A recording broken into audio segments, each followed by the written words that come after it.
Maafisa polisi katika eneo la Paysail jijini Florida nchini Marekani wameitikia wito wa dharura baada ya mamba mkubwa kuonekana akizunguka katika eneo la makazi na karibu na kituo cha basi la shule. Tukio hilo limewashangaza wakazi wa eneo hilo na kusababisha tahadhari kubwa kutokana na hatari ya mnyama huyo kuwa karibu na nyumba za watu na watoto wanaosubiri usafiri wa shule. Maafisa wamefika haraka na kuanza kumfuatilia mamba huyo kwa umakini mkubwa ili kuhakikisha usalama wa wakazi, na wamefanikiwa kumdhibiti mnyama huyo kwa kutumia mbinu za kitaalamu bila kusababisha madhara kwa binadamu au uharibifu katika eneo hilo.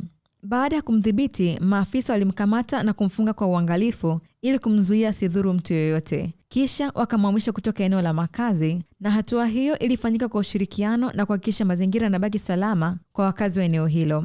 Hatimaye mamba huyo amekabidhiwa kwa mamlaka za wanyamapori za Florida kwa ajili ya hatua za kitaalamu. Mamlaka hizo zimewataka wananchi kuwa makini na kuripoti mara moja iwapo wataona wanyama hatari karibu au maeneo ya makazi.